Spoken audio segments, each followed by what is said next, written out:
Hello मेरे प्यारे बच्चों, कैसे उम्मीद करते हैं आप लोग मस्त होंगे और अपने अपने पढ़ाई में व्यस्त होंगे, लगे होंगे। तो चलिए बच्चे, आज हम लोग क्लास 10th का जो चैप्टर नंबर 1 तो पूरा कंप्लीट कर चुके हैं, पूरे एकदम बेहतरीन तरीके से। आज देखने वाले क्लास 10 चैप्टर 2 सिविक्स का। किसका? सिविक्स का। चैप्टर 1 पूरा कंप्लीट हो गया है। अगर आप लोग वीडियो नहीं देखी है तो जा करके प्ले लिस्ट में पूरा वीडियो पड़ा हुआ है, आप देख लीजिए। चैप्टर 1 में वो पूरा चैप्टर 1 एक वीडियो में पूरा कंप्लीट कर दिए।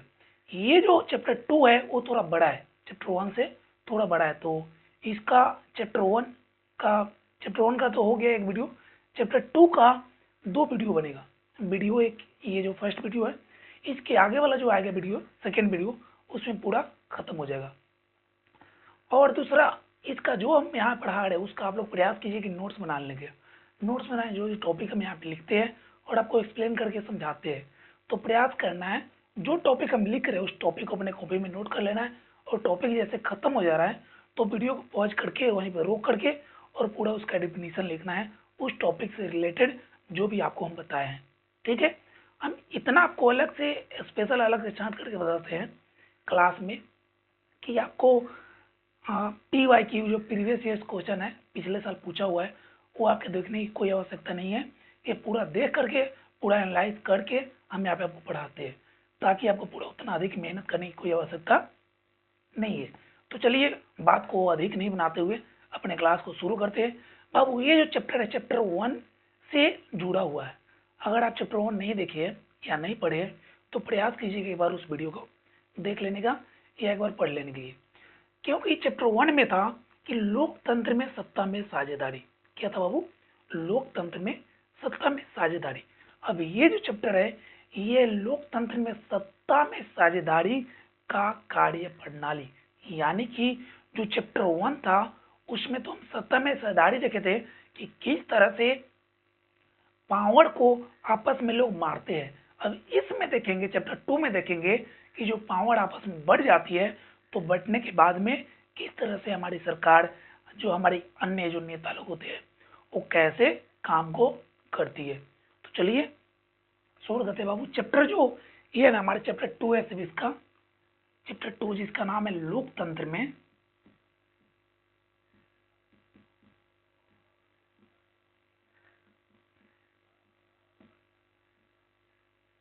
लोकतंत्र में सत्ता में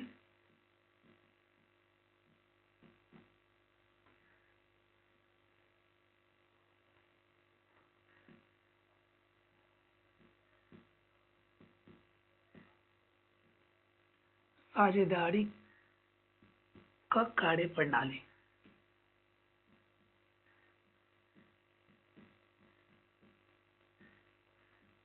कार्य प्रणाली, यहाँ तक तो हम चैप्टर 1 में देख चुके हैं। चैप्टर 1 का क्या नाम था? लोकतंत्र में सत्ता में साझेदारी।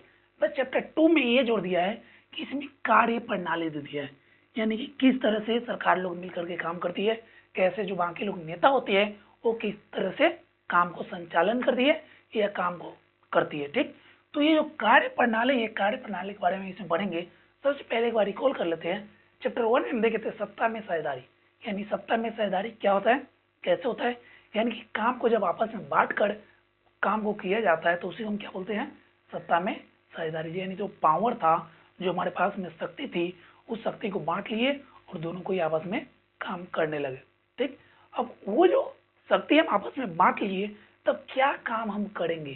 ठीक, क्या काम को हम करेंगे, बस उसी को बोलते हैं कार्य प्रणाली। यानी कौन कौन काम हम करेंगे, कौन आप काम आप कीजिएगा। ठीक, यानी सत्ता में साझेदारी का मतलब समझ लेना सीधा सी। जैसे समझो आपके घर में आप 3 कोई है, आपके घर में कितने कोई है? 3 कोई है। 3 कोई है, एक आपके पापा जी है, पापा है, एक माँ है और एक आप है। ठीक, अब इसमें क्या होगा? पापा बोलेंगे कि देखो बाबू, अपने घर का पूरा जो काम है ना सब कुछ बांट लेते हैं आपस में। कैसे बांटते हैं? जो बाहर से जो कुछ सामान वगैरह खरीद के लाना होगा घर के अंदर में, या कुछ अगर ऐसा कुछ बड़ा काम करना होगा, वो सब काम हम कर लेंगे। ठीक, मम्मी बोल रही है कि देखो घर का जितने भी कपड़ा वगैरह है, साफ करना, खाना बनाना, घर को प्रेस करके रखना, वो काम पूरा हम कर लेंगे। और आपको मिला कि आपको सिर्फ पढ़ाई करनी है और थोड़ा मोड़ा इधर उधर घूम लेना है, थोड़ा खा लेना है, थोड़ा झगड़ा कर लेना है, थोड़ा थप्पड़ खा लेना है। ठीक, ये काम आपको मिल गया, यानी कि जितने कोई है आपके घर में सबको काम अलग अलग बट गया है। यही होता है सत्ता में साझेदारी का। अगर समझो, अगर आपके पापा बोलते हैं देखो तुम्हारी जो मम्मी है ना, मम्मी वो घर का खाना वगैरह नहीं बनाएगी, खाना भी हम बनाएंगे, बाहर से सामान भी हम लाएंगे, पढ़ाई भी हम करेंगे और पिटाई उटाई सब कुछ हम ही खाएंगे, तुम लोग आराम से बस बैठे रहना। तुम क्या सोचोगे, अब हम क्या करेंगे, सोचोगे ना, क्योंकि हमारे पास में कोई काम नहीं है, सब काम तो एक आदमी ले लिए। तो बस उसी को जब बांट दिया जाता है और जो काम किया जाने लगता है उसी को बोलते हैं सत्ता में साझेदारी का कार्य प्रणाली। समझ में आ गया होगा, ये था सत्ता में साझेदारी की कार्य प्रणाली। अब देखते हैं क्या है आगे, जो है ना सत्ता में जो साझेदारी किया जाता है ना उसका अलग अलग तरीका होता है। जैसे किस तरह से हमारे भारत के अंदर में कैसे सत्ता में साझेदारी किया जाता है, उसको दो हिस्सा होता है। कितना हिस्सा होता है बाबू, दो हिस्सा। देखिए, एक होता है ना सत्ता में साझेदारी का वितरण अलग अलग तरीके से होता है। सत्ता में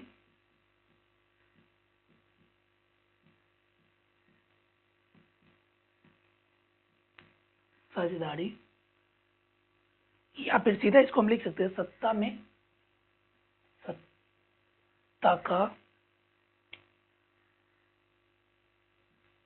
सत्ता का वितरण। क्या बाबू, सत्ता का वितरण।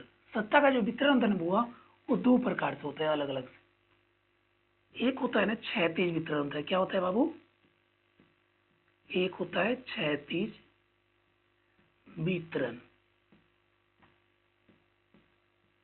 एक होता है ऊर्ध्वाधर वितरण। क्या होता है बाबू, ऊर्ध्वाधर वितरण। सत्ता का वितरण कितने प्रकार से होता है, दो प्रकार से। एक होता है क्षैतिज वितरण और एक होता है ऊर्ध्वाधर वितरण। अब देखिए, क्षैतिज वितरण का मतलब होता है, आप लोग मैथ में पढ़े होंगे, क्षैतिज लाइन एक होता है, एक ऊर्ध्वाधर लाइन होता है। क्षैतिज लाइन हम किसको बोलते हैं, इस तरह जो एक समान जो लेटी हुई लाइन होता है ना, उसी को हम क्या बोलते हैं, क्षैतिज। तो यही होता है क्षैतिज वितरण, यानी कि जो शक्ति होता है ना बाबू, जो पावर होता है ना, वो पावर एक समान मिले, एक बराबर मिले, उसी को हम क्या बोलते हैं, सत्ता का क्षैतिज वितरण। क्या बोलते हैं, सत्ता का क्षैतिज वितरण। किसको बोलते हैं सत्ता का क्षैतिज वितरण, जब जब सरकार को एक समान शक्ति मिले। क्या मिले, जब सरकार को या कार्यकर्ता को एक समान शक्ति मिले, नहीं किसी को ज्यादा नहीं किसी को कम, तो उसी को हम क्या बोलते हैं, सत्ता का क्षैतिज वितरण। जैसे कि अपने भारत में आप देखे होंगे एक विधायिका होता है। क्या होता है बुआ, विधायिका। एक विधायिका होता है, एक कार्यपालिका होता है। कौन होता है, कार्यपालिका।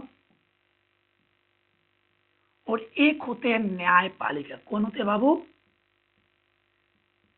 न्यायपालिका।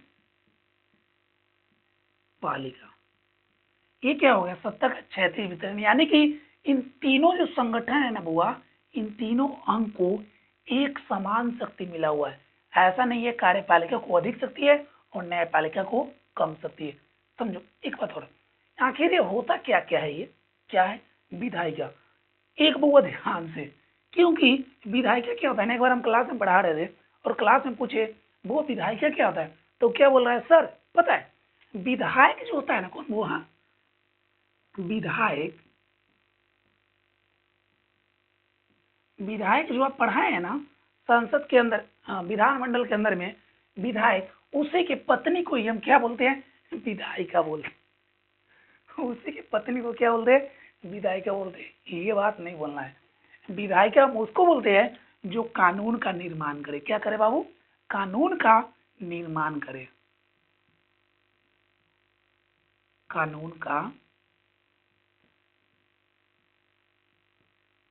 निर्माण करे, उसी को हम क्या बोलते हैं, विधायिका बोलते हैं। कार्यपालिका किसको बोलते हैं, जो कानून को पालन करवाए। क्या करे बाबू, कानून को पालन कराए उसको क्या बोलते हैं, कार्यपालिका। और न्यायपालिका दंड देने का काम कौन करती है, न्यायपालिका। दंड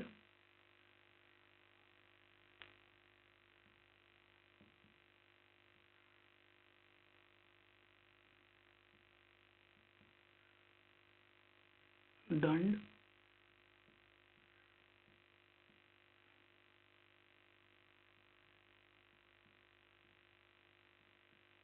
यानी कि विधायिका क्या करेगी, नए नए कानून का निर्माण करेगी, या जो कानून है बना हुआ उसमें बदलाव वगैरह काम करेगी कौन, विधायिका।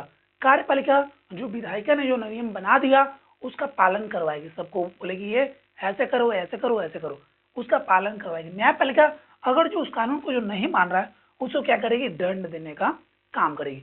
यही होता है सत्ता का क्षैतिज वितरण, यानी सबको एक समान शक्ति है, कौन कौन को, विधायिका को, कार्यपालिका को और न्यायपालिका को। एक होता है बाबू सत्ता का ऊर्ध्वाधर वितरण। क्या होता है, ऊर्ध्वाधर वितरण। ऊर्ध्वाधर मतलब होता है एक सीधी लाइन होता है ना बुआ, इस सीधी लाइन को हम क्या बोलते हैं, ऊर्ध्वाधर रेखा। क्या बोलते हैं, ऊर्ध्वाधर रेखा। तो इसी तरह से होता है ऊर्ध्वाधर वितरण, जो पावर है ना उसमें ऊर्ध्वाधर वितरण में क्या होता है, एक जो संस्था होगा उसको सबसे अधिक शक्ति होगी। क्या होगा, एक संस्था को सबसे अधिक शक्ति होगी, दूसरी संस्था को उससे कम होगा, उसके बाद उससे कम होगा, उसके बाद उससे कम होगा। यानी धीरे धीरे उस शक्ति क्या होगा, कम होते चला जाएगा। उसे क्या बोलते हैं, ऊर्ध्वाधर वितरण। यानी कि जब शक्ति एक समान नहीं मिल करके बड़ी संस्था को अधिक शक्ति मिले, उससे छोटे को कम मिले और उससे छोटे को कम मिले, यानी शक्ति का धीरे धीरे जो कम किया जाता है उसी को हम क्या बोलते हैं, सत्ता का ऊर्ध्वाधर वितरण बोलते हैं। इसमें क्या आता है, कौन कौन आता है ऊर्ध्वाधर वितरण में, जो हमारे भारत के अंदर में है सबसे जो ऊपर में आता है ना, सबसे जिसको अधिक शक्ति मिला हुआ है वो मिला हुआ है केंद्र सरकार को। किसको बाबू, केंद्र को, जहाँ पे हमारे प्रधानमंत्री बैठते हैं उसको सबसे हमारे भारत में अधिक शक्ति है। उसके बाद में जो शक्ति है वो राज्य सरकार को, किसके बुआ, राज्य सरकार को। उसके बाद में है पंचायती सरकार को, जो हमारे मुखिया जी होते हैं, जो सरपंच जी होते हैं, उसको सबसे कम शक्ति मिला हुआ है। यानी कौन होता है, पंचायती सरकार, या उसको स्थानीय सरकार भी बोलते हैं, पंचायती सरकार। या भी ऋषि क्या बोलते हैं वो, स्थानीय सरकार। अगर आपसे पूछे सत्ता का वितरण कितने प्रकार से होता है, दो प्रकार से होता है सर, कौन कौन होता है, एक होता है क्षैतिज वितरण, एक होता है ऊर्ध्वाधर वितरण। क्षैतिज वितरण किसको बोलते हैं, जब कभी एक समान एक बराबर सबको शक्ति मिलता है उसी को हम क्या बोलते हैं, सत्ता का क्षैतिज वितरण। जैसे कि हमारे भारत में कौन कौन है, विधायिका है, कार्यपालिका है और न्यायपालिका है। अब बोलेंगे सत्ता का ऊर्ध्वाधर वितरण बताओ, तो क्या बताना है, जब कभी हमारे देश के अंदर में एक समान शक्ति नहीं मिल करके बल्कि उसके स्थान के आधार पे शक्ति का बंटवारा किया जाता है तो उसे क्या बोलते हैं, सत्ता का ऊर्ध्वाधर वितरण। हमारे भारत में सत्ता का ऊर्ध्वाधर वितरण में तीन प्रकार की सरकारें आती है। सबसे जो टॉप में आती है, सबसे ऊपर में, उसको बोलते हैं केंद्र सरकार। उसके बाद में आती है उसको बोलते हैं राज्य सरकार। जब सबसे कम शक्ति मिला हुआ है, किसको मिला, पंचायत सरकार को मिला हुआ है। याद रहेगा, बस इसको याद रखना, सत्ता का वितरण दो प्रकार से होता है, कौन कौन होता है इसको एक बार याद रखना है, ठीक है। अब अगला टॉपिक देखते हैं हम लोग। प्रयास कीजिए आप लोग इसको लिखते रहने के लिए अपनी कॉपी में और याद करने का प्रयास करना, ताकि रिवीजन करने में काफी आसानी हो जाए। अब देखते हैं शासन व्यवस्था के प्रकार बाबू, क्या देखते हैं, शासन व्यवस्था के शासन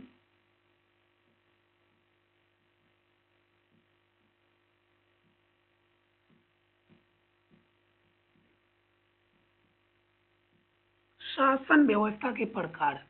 शासन व्यवस्था कितने प्रकार होते हैं, तो ये होता है ना बाबू, अलग अलग तरह से होता है। जैसे हमारे भारत में जो है ना शासन व्यवस्था का प्रकार, वो दो प्रकार है। कितने हैं बाबू, दो प्रकार है। जो एक व्यवस्था है ना शासन व्यवस्था के प्रकार में, पहला है ना उसको बोलते हैं एकात्मक सरकार। क्या बोलते हैं बउआ,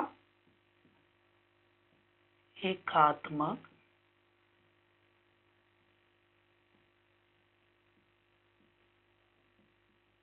सरकार। जो दूसरा होता है ना उसको बोलते हैं बहुत जगह पे अलग अलग बोला जाता है, इसको बोलते हैं दोहरी सरकार, दोहरी सरकार, या फिर इसी को हम बोलते हैं संघीय सरकार, संघीय सरकार, या फिर संघात्मक सरकार। क्या बोलते हैं बाबू? संघात्मक सरकार।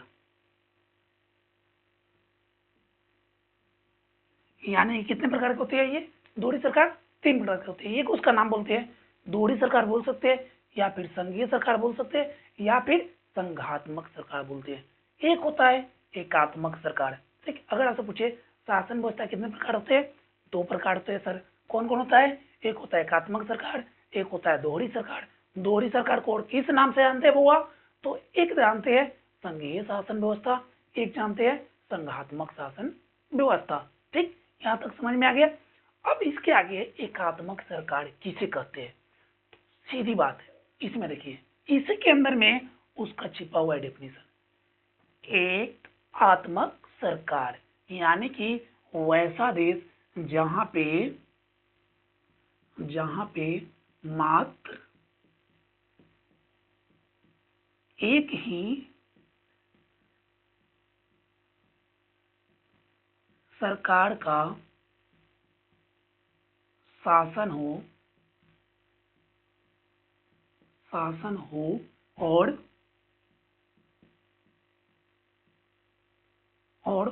वह सरकार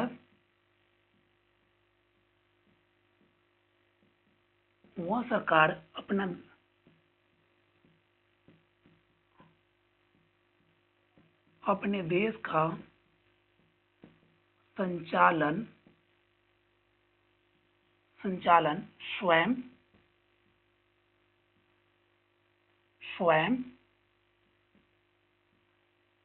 बिना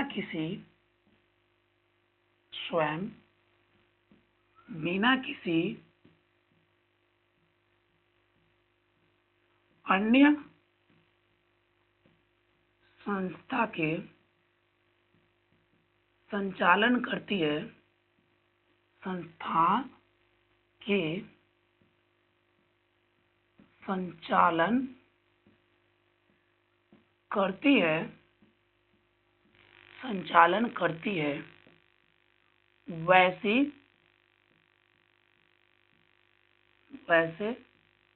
शासन को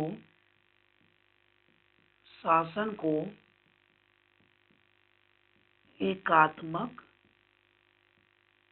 शासन व्यवस्था कहा जाता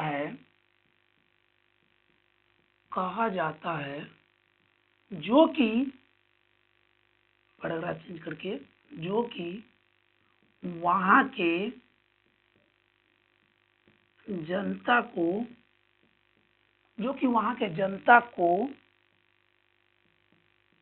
सीमित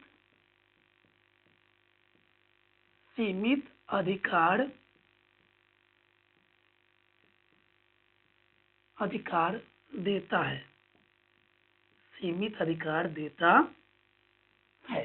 ठीक है, अब देखिए अब ये बहुत बड़ा ये डिफिनीशन हो गया, इतना बड़ा डिफिनीशन नहीं याद करना है। आप लोग देख करके सर बाप रे वाह, और ये इतना याद होगा हमसे, इतना बड़ा याद होगा, उतना हम 10 घंटा का गाना याद कर लेंगे, लेकिन हाँ इतना बड़ा याद होगा हमसे, ना होगा हमसे। तो बस सीधा क्या याद रखना है? एकात्मक सरकार, यानी सीधा याद रखना वो ऐसा देश जहाँ पे मात्र एक सरकार शासन करता हो पूरे देश के ऊपर में। सबसे टॉप में कौन होगा? सबसे टॉप में हुआ सरकार होगी। कौन होगी? सरकार। उसके नीचे कौन होगा? जनता होगा। कौन होगा बाबू? जनता होगी। यानी इसके बीच में बिचौलिया कोई भी नहीं हो, कोई सरकार उसके बीच में नहीं हो। सबसे टॉप में सरकार हो, उसके बाद में जनता हो। यानी वैसा शासन व्यवस्था को, वैसे देश को हम कैसा शासन व्यवस्था वाले देश बोलेंगे बाबू? एकात्मक शासन व्यवस्था वाले देश बोल सकते हैं। ठीक है, याद रहेगा। यानी वैसा देश जहाँ पे मात्र एक सरकार हो और वही एक सरकार पूरे देश के ऊपर में शासन करता हो, उसे हम क्या बोलेंगे? एकात्मक सरकार बोलेंगे। अब होता है दोहरी सरकार। नाम से स्पष्ट है, दोहरी सरकार। अब यहाँ पे क्या होता है, यहाँ पे तो एकात्मक में एक सरकार है। अब यहाँ बोलोगे सर पता है, आप बोले ना यहाँ पे एकात्मक है एक सरकार, तो दोहरी में दो सरकार होंगे, है ना? ना, गलत, दो सरकार नहीं होंगे। तो बोलोगे सर क्या बात कर रहे हैं, यहाँ पे एक होता है, यहाँ पे दो नहीं होगा। आप हमको उल्लू बना रहे हैं, ना उल्लू आपको बना रहे, ना उल्लू हम बन रहे हैं। देखिए दोहरी सरकार मतलब कि एक तो सरकार नहीं होगी, सीधा है। यहाँ पे एक से अधिक सरकार हो, उसी को ही हम क्या बोलते हैं, दोहरी शासन व्यवस्था या दोहरी सरकार, यानी कि संघीय सरकार या संघात्मक सरकार। नहीं समझ में आया ना?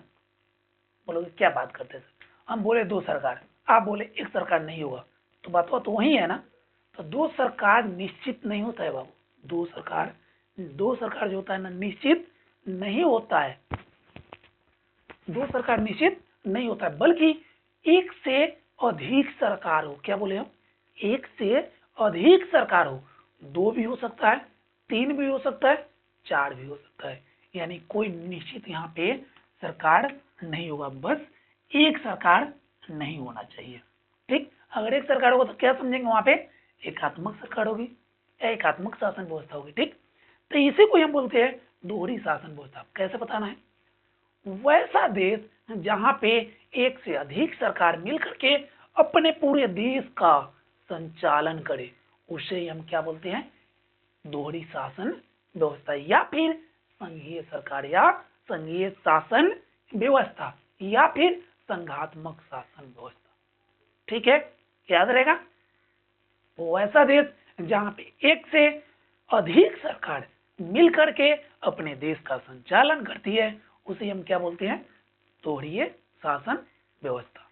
जैसे कि आप अपने भारत में देख सकते हैं, हमारे भारत में बताइए कितने सरकार है, अपने भारत में कितने सरकार है, एक सरकार तो अभी हमको बताया यार, सत्ता का ऊर्ध्वाधर वितरण, उसमें हमको हम बोले हैं एक होता है केंद्र में केंद्र सरकार, उसके बाद में राज्य सरकार, उसके बाद में पंचायती सरकार, सेम वही यहाँ पे चिपका दो लाकर के।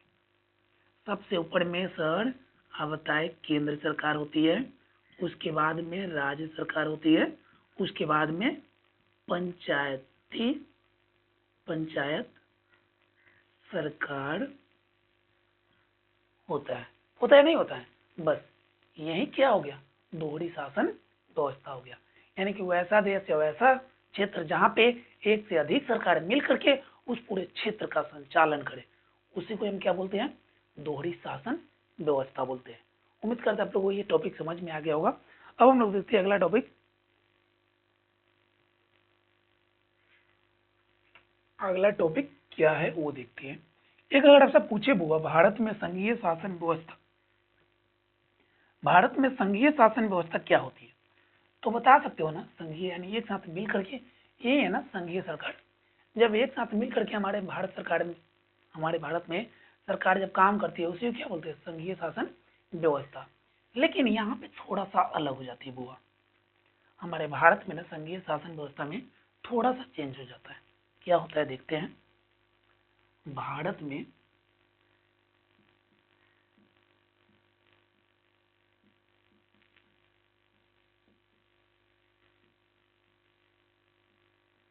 संघीय या फिर संघात्मक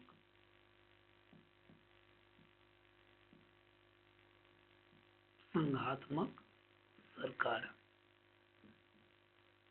देखिए संघात्मक सरकार में आपको बताया क्या है, इसमें तीन सरकार होती है। कितनी सरकार होती है, तीन सरकार होती है सर। आपने एक बताया है केंद्र सरकार होती है, सबसे जो ऊपर में होती है केंद्र सरकार होती है। एक होती है केंद्र सरकार, सर आपने अभी बताया एक राज्य सरकार,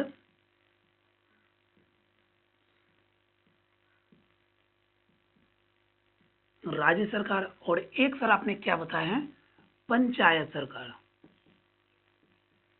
पंचायत सरकार, सरकार तीन बताया। अब देखिए यहाँ पे क्या होता है, हमारे भारत के अंदर में केंद्र सरकार, राज्य सरकार, पंचायत सरकार, सबको काम अलग अलग तरीके से बटा हुआ है। सबको काम करने वाला काम जो होता है ना, वो अलग अलग तरीके से बटा हुआ है। जैसे देखिए केंद्र सरकार जो है ना हमारे, ये जो हमारे केंद्र सरकार जो बोला है कि देख भाई तू राज्य सरकार बारे ना, तू देख लिमिट में रही है। किसको बोल रहा है केंद्र सरकार? राज्य सरकार को। तू राज्य सरकार बारे में ना लिमिट में रही है, जितना काम हम तोरा के दे हम तू उतने काम करिए, उससे ज्यादा काम तू न करिए। वैसे ही राज्य सरकार बोला है देख भाई तू पंचायत सरकार बना रे, पंचायतें ना हो, देख तू जो काम करना ना वो लिमिट में करना, हम जितना काम तुमको देंगे उतना ही काम करना। इसी का बतवा को चिपका दिया किस पे? ये पंचायत सरकार पे। ठीक, अब राज्य सरकार केंद्र सरकार को काम मिला हुआ है, अब हेकनी दोनों गोटा एक साथ मिल जाता है, हेकनी दोनों गोटा एक साथ मिल गया। अब हेकनी बोल रहा है सुनो तुम हमको धमकी दे रहा है, बोल रहा है तुम सरकार, राज्य सरकार तुम हमको धमकी दे रहा है कि हम जितना काम तुम बोलोगे उतना ही करेंगे। आखिर ये बताओ जो सबसे ऊपर में बैठा हुआ है, कौन बैठा हुआ है सबसे ऊपर में? केंद्र सरकार। कौन बैठा हुआ है? केंद्र सरकार। जो सबसे ऊपर में बैठा हुआ है उसको कुछ निश्चित काम नहीं दोगे। हई बोलेगा हई काम हुआ हमारा है, अगर वो अच्छा लगेगा, कोई काम कर रहे हो काम हुआ अगर इसको अच्छा लग गया और काम हुआ अगर तुम करोगे, कौन है? पंचायत सरकार राज्य सरकार को चढ़ा रहा है कि तुम चढ़ो और थोड़ा उसको बोलो, इसको चढ़ा रहा है। देखो तुम अगर कोई काम करोगे, राज्य सरकार तुम अगर कोई काम करोगे, वो काम हुआ केंद्र को अगर अच्छा लग गया, किसको अच्छा लग गया? केंद्र को अगर वो काम हुआ अच्छा लग गया तो क्या केंद्र क्या बोलो है तो छोड़ वो काम, छोड़ वो काम केकरा करे के बा, वो हमारा काम करे के बा, करे के बा ना। कौन बोलेगा? केंद्र सरकार। तो राज्य सरकार बोल रहे हैं तू तो सही बोल रहा है, किसको? पंचायत को तू सही बोल रहा है।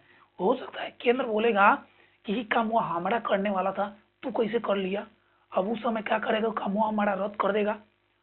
बस इसी वजह से अब राज्य सरकार से बोल रहा है बोलो अब क्या हमको करना चाहिए। तो पंचायत इसको बोल रहा है देखो क्या करना है, दूसरा कुछ नहीं करना है, इसको भी काम हुआ फिक्स कर दो। क्या कर दो? फिक्स कर दो कि हर ही कौन कौन काम करेगा। ठीक, बस अब उसी पर राज्य सरकार उभर एकदम आग बबूला, मतलब फूल गया एकदम सुन करके, और गया केंद्र सरकार के पास।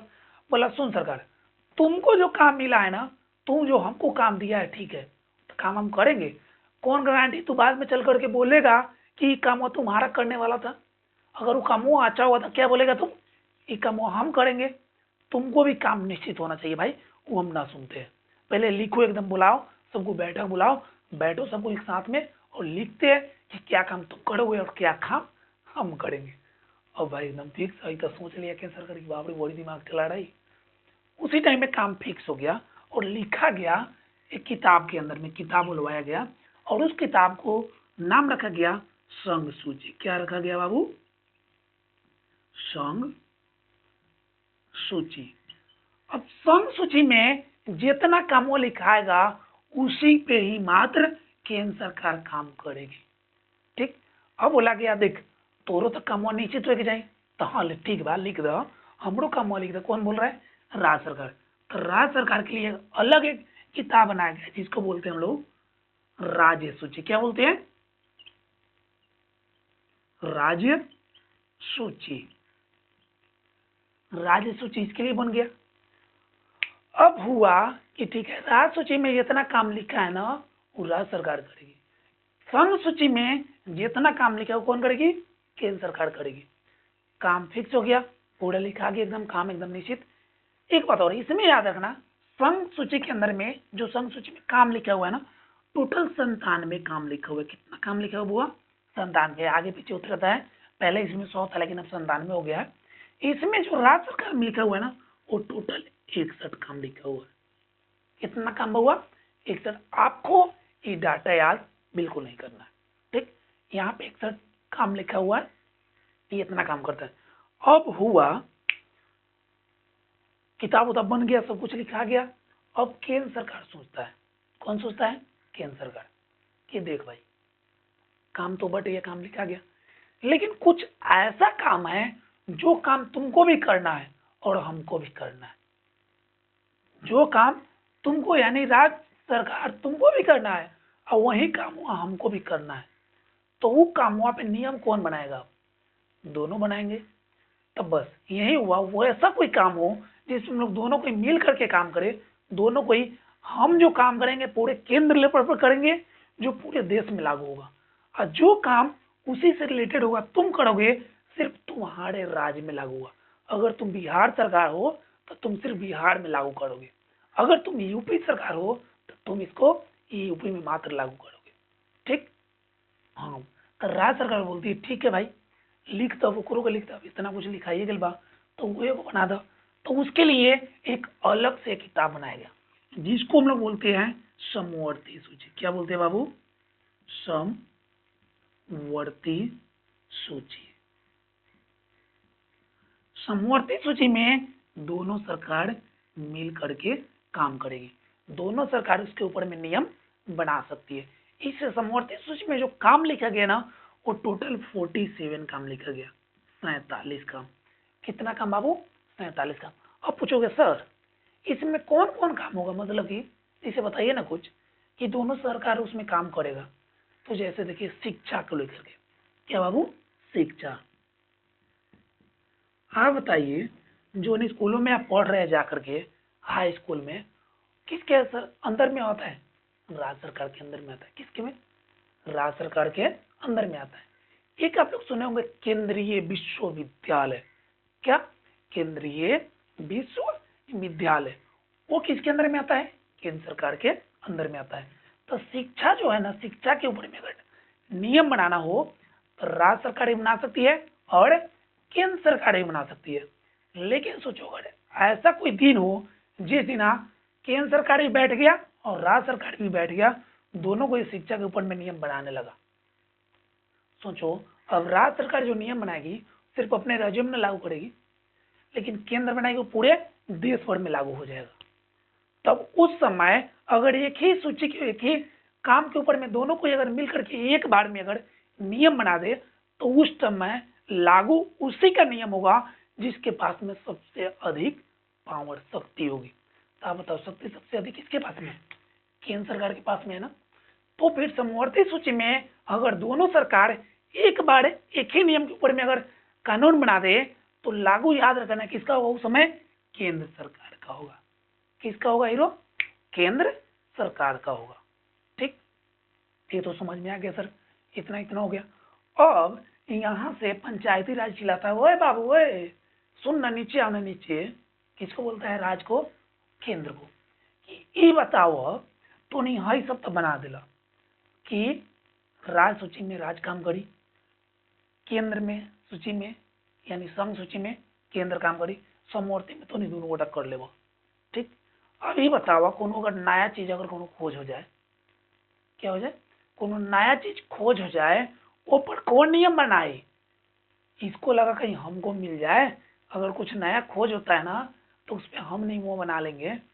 तो एक नहीं बोल रहा है केंद्र और राज्य की बात बड़ी सही बोल रहा है, छोटका ही बोल रही, अच्छा बोल रहा है। तो अब एक नहीं पूछता है पंचायत से, तू बताओ कथी नया खोजियो? तो ये बोलता है अगर भियान खानी अगर ऐसा कोनो मशीन खोज हो जाए, वो मशीन से कथी होके कि एकदम पूरा हम पता कर ली कि पूरे दुनिया में भियान खानी कथी होए वाला बा। कथी? भियान कथी होए वाला बा? भियान मतलब कि भूकंप आ जाए या भियान कथी हो जाए?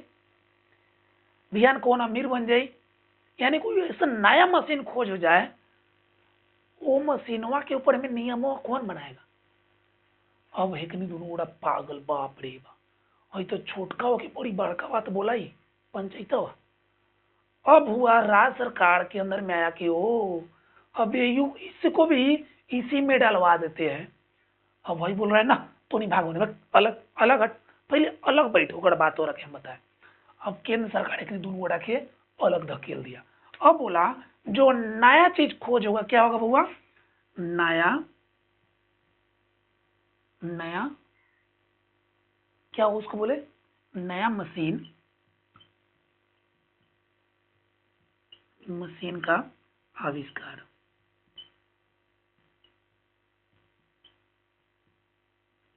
अगर कोई नया मशीन के आविष्कार होगा उस पे नियम सिर्फ केंद्र सरकार बनाएगी।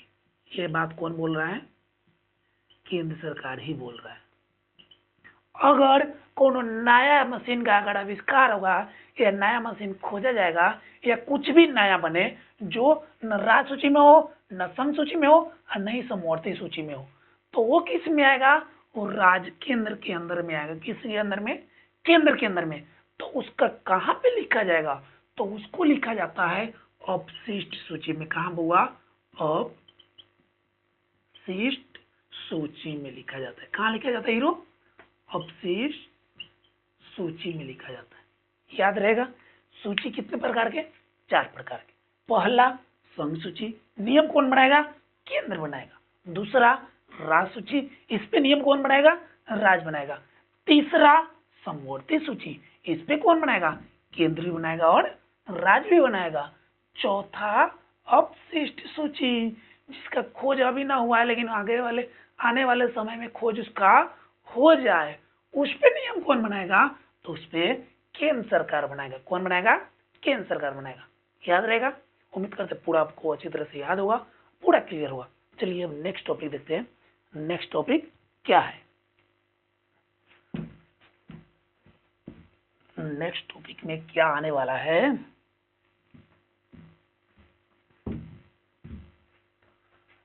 अगला जो टॉपिक है ना बाबू, वो आने वाला है केंद्र सरकार, जिसके बारे में हम लोग अभी पढ़े हैं। क्या हुआ? केंद्र शासित प्रदेश।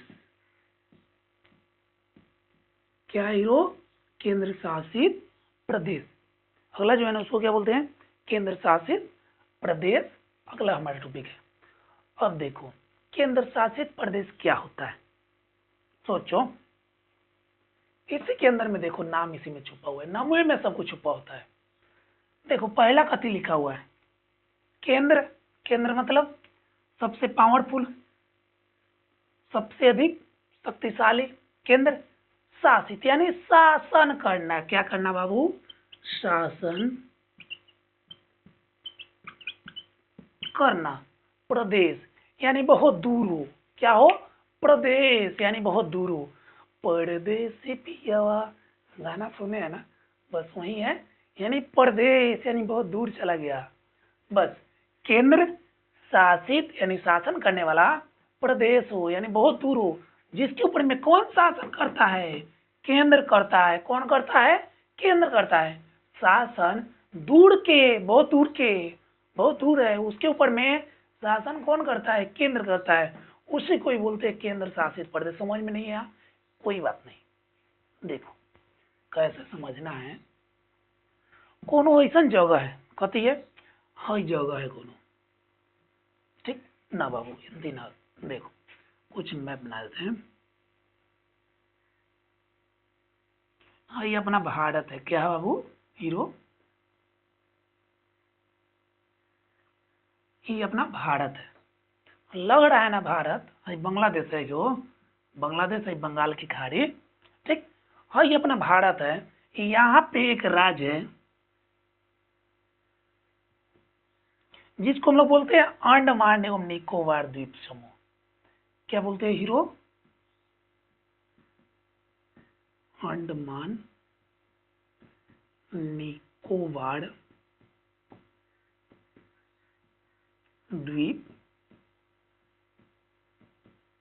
समूह है ना। यहाँ पे अंडमान एवं निकोबार द्वीप समूह, ये भी हमारा एक राज्य ही है। हमारे भारत का एक राज्य है अंडमान एवं निकोबार द्वीप समूह। अब क्या हुआ? सरकार सोची कि है ये वो राज्य है जो हमारे भारत का हिस्सा है, अगर इसको क्या करते हैं, यहाँ पे अगर चुनाव हो, अगर यहाँ का खुद का एक सरकार हो, जिसको हम लोग अभी राज्य सरकार बोले थे। क्या बोले थे? राज्य सरकार, जो हमारी एकदम सौतन की तरह एकदम लड़ाई करते रहता है और हमेशा राज्य सरकार। अगर यहाँ पे अगर राज्य सरकार खुद का हो, यहाँ पे वो सीएम बन जाए, चुनाव जीत जाए, भियान खानी बोले कि रे तू अलग बाड़े, हम अलग बाड़ी, फिर हमारा तोरा में कथी के अंतर बा? तोरा साथे हम न रहो। हमर खुद के एक देश बा जेकर नाम रखम अंडमान निकोबार देश। कथी नाम रखम? अंडमान निकोबार देश। तोरा साथे हमारा रिश्ता आज से खत्म, जो तू। केंद्र अब सुन करके पागल होगा कि नहीं होगा? हो जाएगा, बिल्कुल होगा। इसी वजह से कोई ऐसा क्षेत्र जो सरकार केंद्र के लिए काफी जरूरी हो, क्या हो, काफी जरूरी हो, और डर हो कि वो देश, वो क्षेत्र कभी भारत से अलग न हो जाए, भारत से अलग ना हो जाए, जिसके वजह से उसके ऊपर में खुद केंद्र सरकार आकर के शासन करती है, उसे ही हम क्या बोलते हैं, केंद्र शासित प्रदेश बोलते हैं। याद रहेगा, यानी वैसा क्षेत्र जो केंद्र के लिए काफी जरूरी है, केंद्र के लिए काफी जरूरी है। अब जरूरी कैसे है, आप पढ़े होंगे इकोनॉमिक्स में, नॉटिकल मील एक होता है जो हमारे समुद्र से 200 मीटर दूर तक होता है ना। अब बताइए, हाँ इतना जरूरी है, अगर अपने भारत का नॉटिकल मील लेंगे तो 200 नॉटिकल मील यहाँ तक आएगा, आएगा ना। अगर हई अगर चला जाएगा ध्यान से, हर जगह, तो एकरा बीच में यानी जितना खनिज वगैरह होगा, तेल होगा, पेट्रोलियम होगा, कोयला होगा, सोना होगा, चांदी होगा, उसको कौन निकालेगा, वो पूरा दुनिया भर में बांटेगा निकाल करके, ठीक। यानी भारत सरकार का वो नहीं होगा। अगर ये भारत में जब तक ये अंडमान निकोबार है, जब तक यहाँ के अंदर में जितना भी कोयला वगैरह, पेट्रोलियम वगैरह निकलता है, किसका होगा, वो भारत सरकार का होगा, क्योंकि हमारे राज्य के बीच 200 नॉटिकल मील दूरी तक पानी में मिला है, तो हमारा होगा। बस इसी वजह से इसको केंद्र शासित बना दिया गया। यहाँ पे न सीएम रहेगा, न मुख्यमंत्री रहेगा, न अभियान से पलटी मारेगा कि कल से आपके सरकार में, कल से आपके सरकार में, यानी कि खुद का कोई सरकार ना है। कौन है यहाँ पे सरकार, केंद्र सरकार है। ना तुम्हारा सरकार ना मेरा सरकार, सरकार किसका, केंद्र का, यानी शासन किसका, केंद्र का। बस इसी को ही बोलते हैं केंद्र शासित प्रदेश। अब आपका मनवा में आएगा सर ये तो बता दिए हमारा जमीन से बहुत दूर है ना।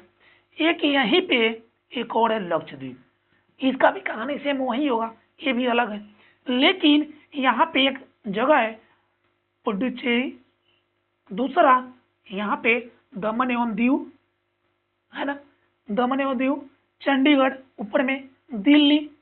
अब बताइए ये सब कौन पानी से अलग है, सब तो एक में जुड़ा ही है ना। अब ये काहे केंद्र शासित बन गया है, मन में आएगा कि ना आएगा ना। यहाँ पर दिल्ली को केंद्र शासित इस वजह से बना के रखा गया है क्योंकि वो हमारी पूरी राजधानी है। क्या है, राजधानी है। राजधानी में अगर कोई सीएम हो, वहां पे अगर स्वशासी से अगर राज्य बना दे, वहां के अगर सीएम हो, चुनाव जीते, चुनाव लड़े, और चुनाव जीते और चुनाव लड़े और खुद का शासन करे, लेकिन पूरा भारत का हमारा केंद्र सरकार है, राजधानी है।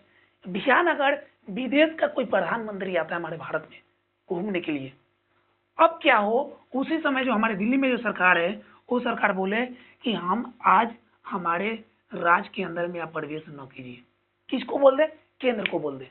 या फिर अगर केंद्र को तो बोल नहीं सकता है, केंद्र जा रहा है, उसका गाड़ी जा रहा है, लेकिन बीच में जाम करा दे रास्ता, उसका करा सकता है भाई, क्योंकि वो पूरे राज्य का वो मुख्य मतलब एक राजा है। वो जो सीएम होता है ना, अपने पूरे राज्य का राजा होता है, तो पूरे दिल्ली को जाम करवा दो।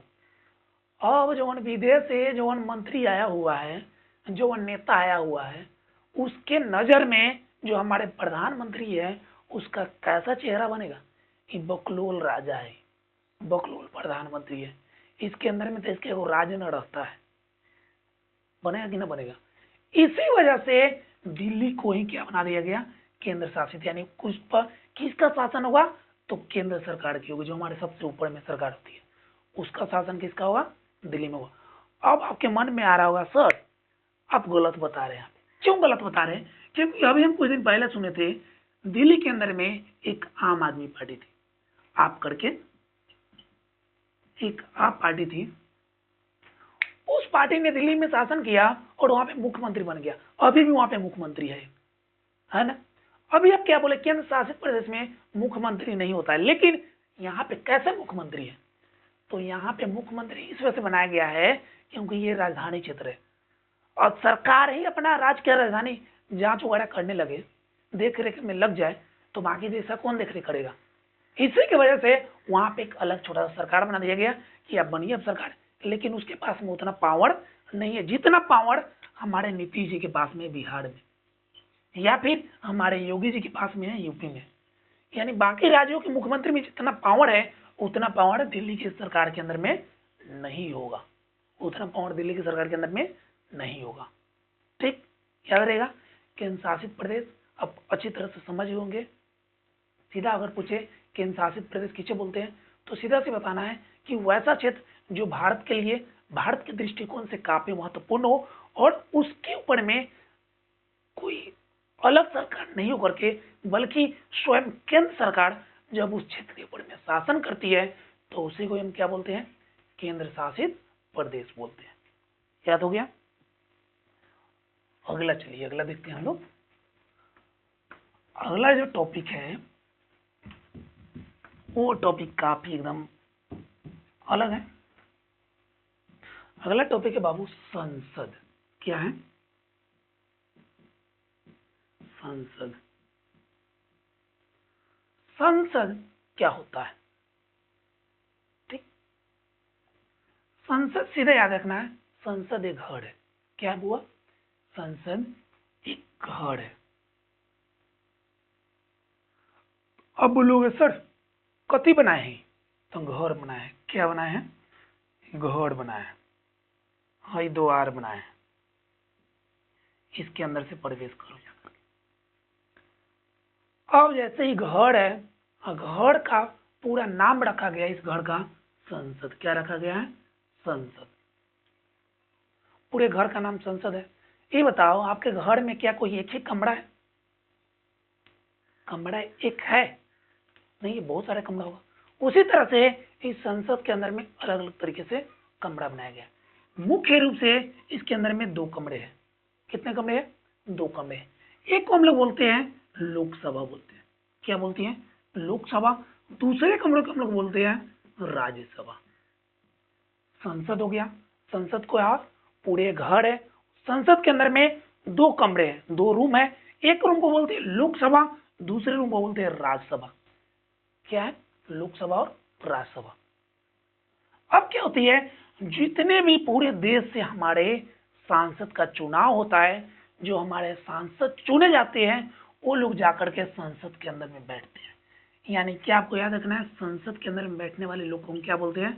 सांसद बोलते हैं। क्या बोलते हैं? सांसद बोलते हैं या एमपी बोलते हैं, मेंबर ऑफ पार्लियामेंट। सांसद या एमपी। संसद के अंदर में बैठने वाले लोग को सांसद या एमपी बोलते हैं, जो पूरे हमारे देश से चुन करके आते हैं उस संसद में आकर बैठते हैं। अब देखो, जिसको हम लोग वोट देते हैं ना, जो सांसद को, वो सांसद आकर लोकसभा में बैठती है। कहां बैठती है? लोकसभा के अंदर, जो लोगों द्वारा निर्वाचित की जाती है। निर्वाचित लोगों द्वारा चुना गया कहां बैठेगा? लोकसभा में बैठेगा। राज्यसभा में लोग द्वारा चुना हुआ नहीं होता।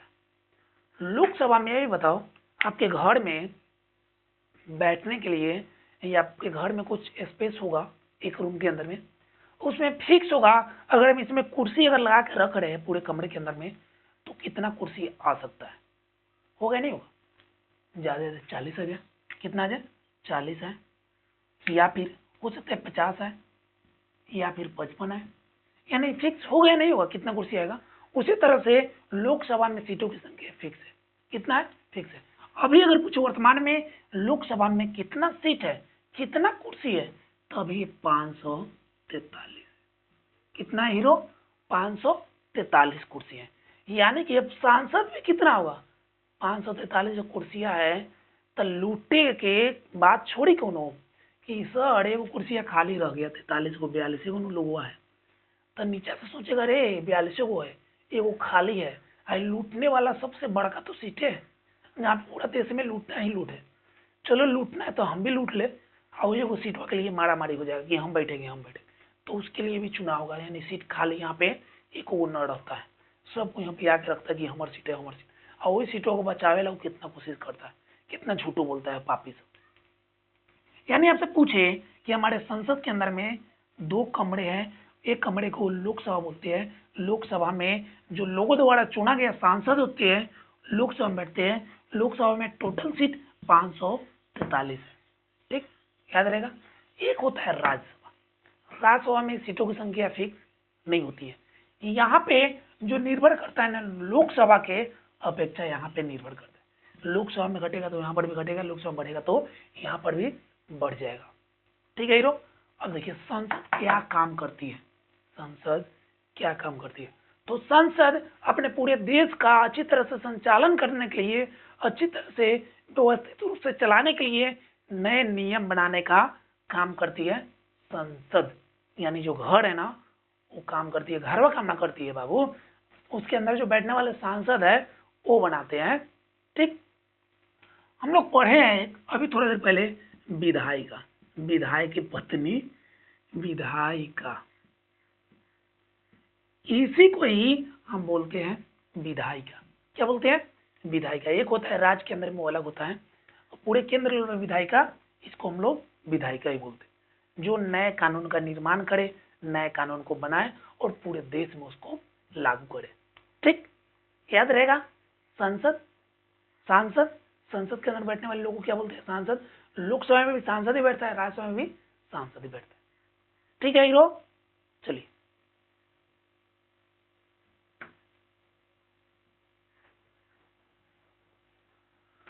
अगला टॉपिक हम लोग देखते हैं।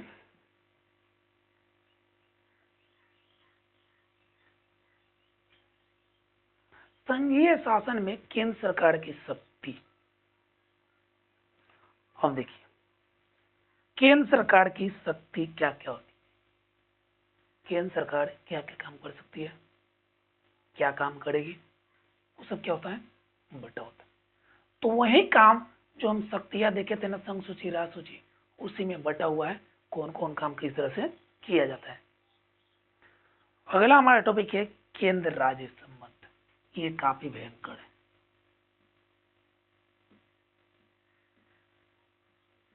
केंद्र राज्य संबंध।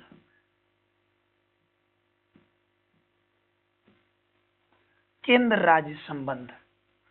अब देखिए ये तो हो गया केंद्र सरकार हई वाला, और हई हो गया राज्य सरकार। इसके बीच में क्या संबंध होता है, कैसा संबंध होता है, किस तरह चलाया जाता है? तो हम सीधा देखिए संघीय सरकार में एक से अधिक सरकार होती है, उसी को संघीय शासन व्यवस्था बोलते हैं जी। उसका उदाहरण अपना भारत भी है, भारत में भी संघीय शासन व्यवस्था है। संघीय शासन व्यवस्था में केंद्र सरकार एक, राज्य सरकार है। जब तक दोनों को एक साथ मिल करके काम नहीं करे, जब तक पूरे देश को हम अच्छी तरह से संचालन नहीं कर सकते या फिर अच्छी तरह से नहीं बढ़ा सकते। लेकिन कुछ ऐसे घुसखोर, ऐसे हरामी, क्या वैसे नेता के बारे में मुंह से निकलता है जो सिर्फ अपने फायदे के लिए उस पूरे क्षेत्र में एकदम इतना अधिक दंगा फैलाता है, हिंदू मुस्लिम करके लड़ाई लड़वाता है। वैसे छोटे लोगों को कुछ अधिक छोड़िए, मतलब इतना एकदम घटिया तरह के उतर जाता है छोटा सब, जो हरामी, जो चुनाव लड़ने के नाम पे आता है और बोलता है कि हम देश को चलाएंगे, और वो क्या करता है? दो जाति को, दो धर्म को एक साथ में लड़वा देता है। लड़वा करके बस वैसे लड़वा दे और उस एक तरफ से थोड़ा सपोर्ट कर दे, एक तरफ से सपोर्ट ना करे। सपोर्ट किसको करेगा? ध्यान दीजिएगा, अगर कोई नेता किसी को सपोर्ट कर रहा है, किसी धर्म को, उसी धर्म को सपोर्ट करेगा जिस धर्म का संख्या उस क्षेत्र में सबसे अधिक हो, उसी को क्या करेगा? वो सपोर्ट करेगा। सपोर्ट करके बस चुनाव जीतेगा, उसके बाद में बस पूरे एकदम 5 साल के लिए वो गायब हो जाएगा। अच्छा छोड़िए, तो अलग मुद्दा है जो हमारे ऐसा ही पूरे सिस्टम में बनाया गया है कि वो आएगा, उसको लूटेगा और जाएगा। लेकिन जो यहाँ पे केंद्र और राज्य संबंध है, केंद्र राज्य संबंध में आपको बस इतना याद रखना है, केंद्र राज्य संबंध जब ही अच्छा होगा तब दोनों केंद्र में भी, कहा बाबू? केंद्र में और राज्य में, दोनों में एक ही पार्टी की सरकार हो, दोनों में एक ही पार्टी की सरकार हो, तब क्या होगा? वहां पे अच्छा तरह से शासन चलाया जाएगा, अच्छा तरह से शासन चलेगी। अगर मानो केंद्र में अगर बीजेपी की सरकार है, किसका है? बीजेपी की, और राज्य में अगर बीजेपी की सरकार नहीं होकर के राज्य में अगर आपकी सरकार है, आम आदमी पार्टी की सरकार है, तो फिर क्या होगा? यहाँ पे दोनों के बीच में बहुत मुठभेड़ चलेगा। यानी कि केंद्र बोलेगा तुम वही काम करो, राज्य बोलेगा हम वो काम ना करेंगे। राज्य बोलेगा हमको ये काम करना है, आप अनुमति दीजिए, लेकिन केंद्र अनुमति उसको नहीं देगा। क्यों नहीं देगा? क्योंकि यहाँ पे अलग सरकार है और यहाँ पे अलग सरकार है, यहाँ पे अलग पार्टी है और यहाँ पे अलग पार्टी है। केंद्र प्रयास करेगा कि यहाँ के जितने भी शासन है वो एकदम गलत तरीके से जाए, सही से वहां की सरकार काम नहीं संचालन करे। क्यों संचालन नहीं करे? क्योंकि अगर अच्छी तरह से काम करेगा, अच्छी तरह से अगर वहां पे विकास करेगा, तो फिर शायद अगली बार से हमको वोट नहीं मिलेगा। प्रयास करेगा केंद्र सरकार। ऐसे स्थिति में एक बात और ध्यान रखना, यहाँ पे बीजेपी, यहाँ पे आप लिखिए, हो सकता है यहाँ पर आप हो, यहाँ पे बीजेपी हो, अलग अलग। हम किसी ऐसे पार्टी को हम विरोध नहीं कर रहे हैं कि ये पार्टी गलत है, ये पार्टी अच्छा है। आप लोग खुद देख रहे हैं जो पार्टी किस तरह से काम कर रही है। अगर इस तरह का अगर मुद्दा है, यहाँ पे केंद्र सरकार पूरे केंद्र में है, राज्य सरकार, राज्य में एक है आप पार्टी, यानी आम आदमी पार्टी। अब क्या हो, केंद्र सरकार नहीं चाहेगी कि आम आदमी पार्टी की सरकार वहां पे काम अच्छे तरह से करे। अगर अच्छे तरह से काम करेगा तो अगली बार अगर हम भी फिर से जाएंगे यहाँ पे चुनाव लड़ने के लिए, यहाँ के लोगों हमको मार के भिगा देगा कि तुम भाग, तुम, हमारा सरकार अच्छा है, काम अच्छा से कर रहा है, अच्छा से विकास कर रहा है। तो केंद्र सरकार क्या प्रयास करेगी कि काम अच्छा से नहीं करे, इसे काम के खराब में रुकावट पैदा करेगी, बहुत मतलब अलग अलग तरह के वहां पे गलत काम का प्रयोग करेगा। ठीक। और उस समय क्या होगा, केंद्र राज्य संबंध अच्छा नहीं होगा, गलत होगा। एक याद रखना, जो राज्य के अंदर में एक राज्यपाल होता है, जानते हैं आप लोग, राज्यपाल, राज्य के अंदर में राज्यपाल होता है। राज्यपाल की जो नियुक्ति करता है ना, वो केंद्र सरकार करता है। कौन करता है बाबू? केंद्र सरकार। अब क्या हो कि राज्य में अगर अलग पार्टी की सरकार हो जाए, वहां पे ऐसे व्यक्ति का नियुक्त किया जाएगा राज्यपाल के रूप में, जो क्या होगा, केंद्र के तो अधीन होगा ही। जितने भी राज्य सरकार राज्यपाल के पास में लेकर जाएगी कोई सिग्नेचर करवाने के लिए कुछ पत्र वगैरह, तो राज्यपाल क्या करेगा, उसको विरोध करेगा, ये काम तुम नहीं कर सकते हो। केंद्र सरकार जिस तरह से राज्यपाल को बोलेगा उसी तरह से राज्य के अंदर में काम करेगी। अगर क्या हो, दोनों पे अगर एक ही पार्टी की सरकार हो, राज्य में भी बीजेपी की सरकार हो और केंद्र में भी बीजेपी की सरकार हो, तब क्या होगा, यहाँ पे एकदम भर भर की काम एकदम अच्छा तरह से किया जाएगा। अच्छा तरह से क्या किया जाएगा, लूटने का काम किया जाएगा कि कितना लूट खसोट कर रख ले, क्योंकि पता चलेगा ना जनता को, जनता को हम उल्लू बना ही रहे हैं। और यहाँ पे एकदम अजीब तरह से काम किया जाएगा। और उस समय क्या होगा, बट राज्य और केंद्र के अंदर में अच्छा सम्मेलन से बहुत बढ़िया चलेगा कि तुम अच्छा काम कर रहे तो आप भी अच्छा हमको सपोर्ट कर रहे हैं। ठीक।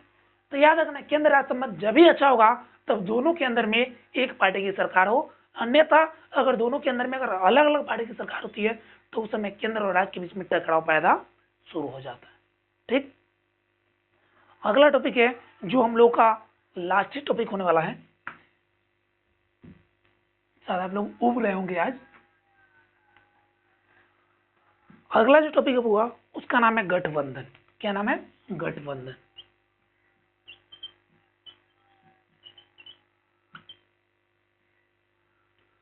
गठबंधन, गठबंधन क्या होता है? अब कहोगे सर पता है, भाई गठबंधन है, वो सुने, कहाँ सुने थे? गए थे एक बार बड़के भैया के शादी में। कहाँ गए थे? बड़के भैया के शादी में गए थे।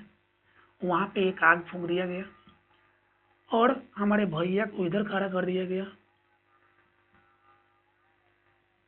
हमारे भाभी को यहाँ पे खड़ा कर दिया गया, कर दी गई। अब क्या गया, दोनों के बीच में एक कपड़ा बीचों में बांध दिया गया, इनके अंगोछों में, हमारे भैया के अंगोछों में हमारे भाभी का जो साड़ी होता है उसको बांध दिया गया। अब बोला गया भाभी आप घूमिए हरी हरी। जो ये बांधा गया ना, इसी को तो गठबंधन बोलते हैं। मन में आएगा ना, लेकिन ना, इसको गठबंधन बोलते हैं, इसको भी गठबंधन बोलते हैं, लेकिन ये गठबंधन अलग है। ठीक। गठबंधन क्या होता है, जब कभी कोई अलग अलग तरीके की पार्टी है, क्या है, अलग तरीके की पार्टी है, एक पार्टी बीजेपी है, एक पार्टी जेडीयू है,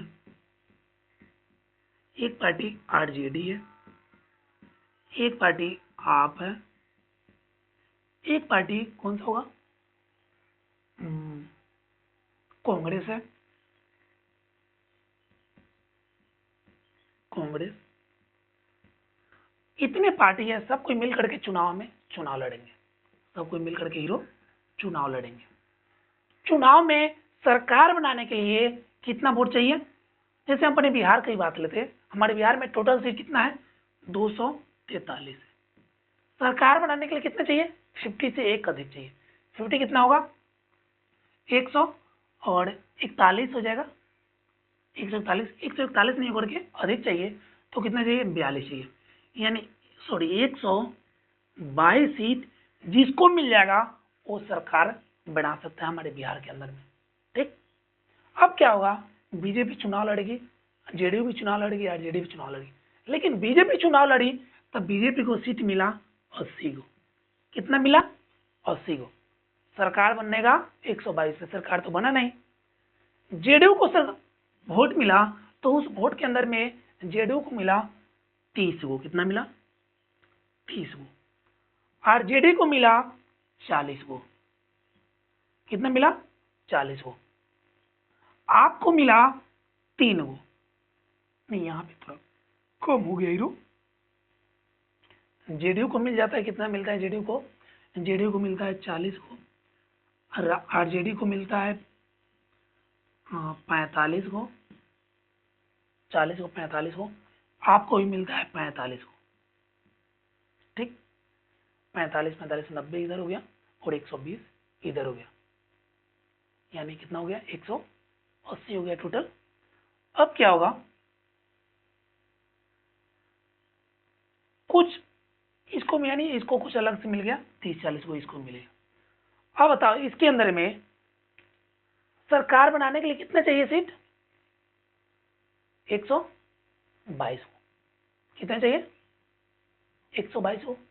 लेकिन अब बताओ इसके अंदर में किसी को भी 122 सीट मिला? नहीं मिला। सरकार किसी का नहीं बना, सब रद्द। क्या चुनाव फिर से कराया जाएगा? फिर से होगा ही चुनाव, फिर से कराया जाएगा। लेकिन हमारी जो केंद्र सरकार होती है वो सोचती है पैसा थोड़ा बचाने के लिए एक उपाय करते हैं। क्या उपाय करते हैं? हम क्या करते हैं, आप सबको मौका देते हैं। क्या मौका देते हैं? आप कोई मिल करके इतना सीट पूरा दीजिए, आपको मिल करके इतना सीट पूरा दीजिए, उसके बाद में आपको हम सरकार दे देंगे, आप बना लीजिएगा। जैसे सरकारी बात बोली, हाई दून गोटा तैयार, आप और कांग्रेस तैयार। सुनो सुनो, चलो हमने दून गोटा सरकार बनाते, तैयार हो गया। अब जैसा सीट हुआ गिना गया, 45 को इसका, 30 को कितना हुआ? 75 को। जा मुंह लटक गया, हम सरकार तो न बनना है। अब हुआ रे रुकना, सरकार न बनना कि एकरो को मिला ले। कांग्रेस बोली एगो एकरो को मिला ले, जेडीयू को, आरजेडी को। आरजेडी को मिलाया गया 45 को। कितना हो गया? 120 को। 120 को हुआ, 80 को और 40 को, 120 को। 122 को चाहिए। जा दो तो घट ही गया गया। अब सोचा सरकार के पास चलते हैं, तीनों गोटा मिल करके बोलेंगे सरकार दो ये कौन हुआ है, दो घट रहा है, दो कौन बढ़ का है, रहने दीजिए, 120 को तो हो ही गया, अब दे दीजिए सरकार, हम लोग बना ले। तब बोला न न न देंगे, औरी बना के ले आओ, दो औरी ले आओ। अब गया कांग्रेस जेडीयू के पास, है भाई सुन ना, चल ना हमारे जोड़े मिलना, जो तू जति कभी जति तो रख देबो, जौन मंत्री चाहे तो रहना, तौन मंत्री दे देबो, चला मिल जाओ। लेकिन जेडीयू बोल रहा है ना तोरा जा रहे ना जाए, तू बड़ी हमरा के मतलब अजीब तरह से बात कर ले, तोरा जोड़े हम ना रहा। किसको बोल रहा है? कांग्रेस को। अब जैसे ऊपर से इसको पता चला बीजेपी को, रे तेरी के अभी तो जेडीयू को ले जा रहा है कौन, कांग्रेस हो, ले गया ले गया। जैसे वो दौड़ के आता है बीजेपी कांग्रेस जेडीयू के पास में, अरे सुन सुन सुन, तो सरकार तो बनावे तेरी का जोड़े मजो मजो, आओ हमरा जोड़े तू रह, तू जल्दी कब होती है सरकार बनी। तो पता बा हमरा 40 को सीट बागे, कोनो बात ना, 40 को बनाओ ना हमरा जोड़े, मुख्यमंत्री तू हो रही, मुख्यमंत्री तू ही बनिए, सरकार कम से कम हम बना ना दे। ठीक बा आजा। अब दोनों गोटा मिल गया, जोड़ा गया 120 को। जा एक बात में तो तू कमे हो गया। अब बोला गया केंद्र किया जा रहा है, कौन उपाय अब चले, गायब है। अब सोचा गया रुको क्या करते हैं, भाई तीनों गोटा तो एक साथ जुड़ है ना, इसी में से तोड़ते हैं किसी को, इसी में से किसी को तोड़ते हैं। अब तोड़ने के लिए क्या हुआ, बीजेपी वाला गया जेड आरजेडी के पास। हाँ भाई सुना ना, चलो ना सरकार बनाओ जाए। ए मर्द तोरा जोड़े ना जबो, तू अलग हटा, हम गाड़ी से कांग्रेस जोड़े मिल गए बड़ी, तोरा जोड़े हम ना हटाबो। कौन बोल रहा है, जेडी आरजेडी बोल रहा है। किसको बोल रहा है, बीजेपी को। अब जैसे सुना ही बात को ओगड़ा नीचे छोड़ दिया, तुम मत हमारे जोड़े और अलग जो यार, जो तोरा जोड़े हम मिलबो ना करबो। अब गया आपके पास में, आम आदमी के पास में, इसको पास में 45 को। सुनो ना भाई, चल हम दोनों गोड़ा मिल के झाड़ू लगावल जाए, और दोनों गोड़ा मिल के सरकार हमें बना लेवल जाए। तो दोनों गोटा तो कैसे कही तरह मर तो अगर भी जाके एक से जेडीयू से मिल गए बढ़ो, तो ननू फिर भी ननू पुड़ला खके चलाओ ना, तू सबसे बड़का पद तोड़े के देबो, अगला बार के मुख्यमंत्री तो तू बनबे ना, हमारा अभी ना बनेबा तो ना अभी तो जेडीयू बन के लेके रह दे उगड़े के। ठीक बाके चलो। अब क्या हुआ, तीनों के बीच में सहमति बन गया। किसके किसके बीच में, बीजेपी के बीच में, जेडीयू के बीच में और आपके बीच में सहमति हो गया। तीनों का, इसका था 80, इसका था 40, इसका था 45, यानी टोटल कितना हो गया 165। कितना हो गया 165। सरकार के लिए कितना चाहिए 122। बहुत अधिक है नहीं है, बहुत अधिक है। अब जो है कि मिल करके इतना सीटवा पूरा लिया 122 से अधिक, और जा करके सरकार बना लिया, अपना सरकार का गठन कर लिया। इसी को ये बोलते हैं गठबंधन की सरकार। क्या बोलते हैं, गठबंधन की सरकार। यानी कि जब कभी एक पार्टी को पूर्ण बहुमत, इसी को क्या बोलते हैं, पूर्ण बहुमत, यानी सरकार बनाने योग्य, पूर्ण बहुमत। जब कभी किसी एक पार्टी को पूर्ण बहुमत, चुनाव में पूर्ण बहुमत सीट प्राप्त नहीं हो, तो फिर वो पार्टी जब दूसरी पार्टी के साथ में पूर्ण बहुमत करके सरकार का निर्माण करती है, तो ही उसी संघ को, उसी सम्मेलन को क्या बोलते हैं, गठबंधन की सरकार। क्या बोलते हैं, गठबंधन की सरकार बोलते हैं। जब कभी एक पार्टी को पूर्ण बहुमत प्राप्त नहीं होने पर, जब एक से अधिक पार्टी मिल करके सरकार का निर्माण करे, उसी को ही हम क्या बोलते हैं, गठबंधन की सरकार बोलते हैं। क्या बोलते हैं बाबू, गठबंधन की सरकार बोलते हैं। अगर समझो, अगर अकेले अगर बीजेपी को, किसको, बीजेपी को अकेले अगर 130 वोट मिल जाता, 30 को सीट मिल जाता, तो अकेले काफी रहे, 122 को चाहिए, लेकिन निकाल लेंगे 8 को तो ज्यादा ही है, सरकार बना लेगा। इसको फिर गठबंधन की सरकार हम नहीं बोलेंगे। गठबंधन की सरकार एक अच्छा भी होता है, खराब भी होता है। अच्छा इस वजह से होता है क्योंकि यहाँ पे गठबंधन की सरकार में जितने भी नेता होते हैं सब कोई मिल करके काम करते हैं, सब कोई आपस में मिल करके काम करते हैं। खराब यहाँ पे होता है कि ये नेता लोग अपने आप को मतलब अधिक कमाने के चक्कर में, अधिक लाभ के चक्कर में ये बोलते हैं हमको हाई क्या बोलते हैं उसको, हाई मंत्रालय हमको चाहिए, हाई मंत्रालय हमको चाहिए। ठीक, समझ में आएगा आपको अच्छी तरह से। अब हुआ 3 गो, कुछ और ही है, मतलब आधा तो क्लास हो गया, आधा लगभग और ही बचा होगा टॉपिक। हमारे बुक के अंदर में कितना और दिया हुआ है, 1 2 3 4 5 6 वो टॉपिक और दिया हुआ। तो चलिए आज रहते हैं, अब अगले क्लास में जो सेकेंड नंबर वीडियो होगा उसमें अब अगला हम लोग देख लेंगे। तो आप लोग अपना पढ़ाई पर ध्यान दीजिए और लगे रहिए, और इसका जो भी पढ़ा है उसका नोट्स बना लीजिए। और क्या बोले, कुछ नहीं, अपना ध्यान रखिएगा, और फिर से अब मिलते हैं अगले क्लास में। जय हिंद बच्चों।